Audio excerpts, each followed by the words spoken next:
If my wife becomes an elementary school student, Japan? You've got some explaining to do. Okay, just based off the title alone, it's probably the most illegal anime this season, but surprisingly, it's good. Like, really damn good. Now, hold on.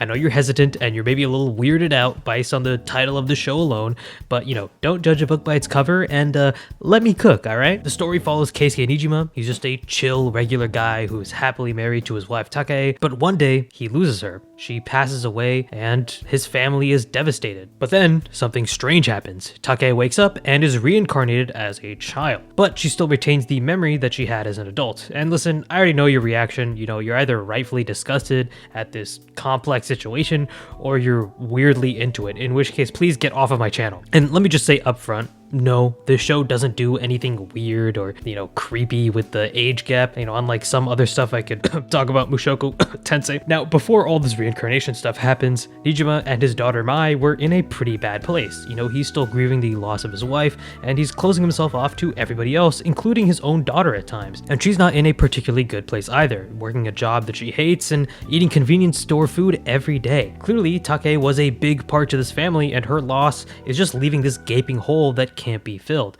until she inevitably returns as a 10-year-old child. And at first, it's honestly pretty wholesome. The family's really excited to spend time with her again. She's cooking Nijima's favorite food, giving her daughter advice on dating, and they go on family trips that were just not possible before. And yes, it's a little weird that he's in a child's body, but ultimately, the show makes it clear that she's the same person that she used to be. And because she was such an important person to this family, Nijima is now full of life and energy, making friends at work. Mai finally decides to get a job that she actually enjoys and ends up finding a young, handsome man to date. You know what I'm saying? Life's good. But don't worry, the vibes do not last for long because the reality of the situation starts to set in. Take has her own family problems to deal with. Running off to a different family as a child is pretty concerning. Just hanging out with that child. Imagine if your daughter was just running around with another family. And that's exactly what this show excels at. Human drama that comes from complicated relationships. And of course, at the core of this series is one of the most convoluted relationships. What do you do when the person you were trying to move on from and grieve comes back into your life?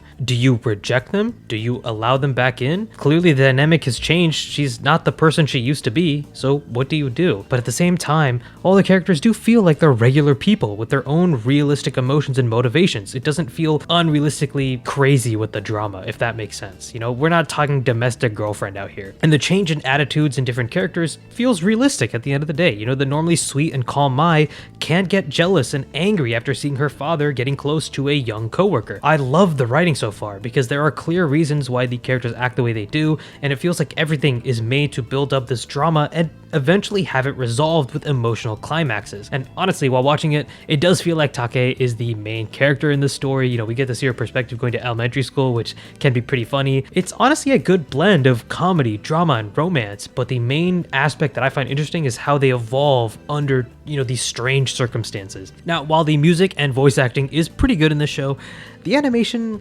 leaves a lot to be desired.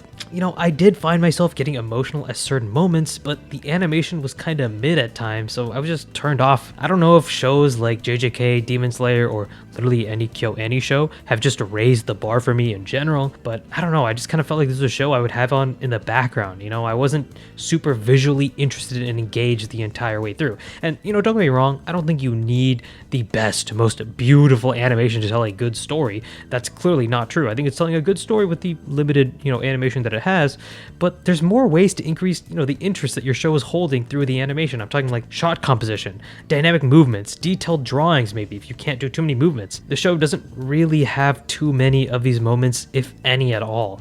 You've got to keep me visually hooked, and that's why I honestly would just recommend reading the manga. The art style is pretty good, and I feel like you're not missing much by reading the manga because the anime is just so lackluster in its polish and finesse. So while I would love to recommend this anime, I think I'd tell you to go read the manga instead.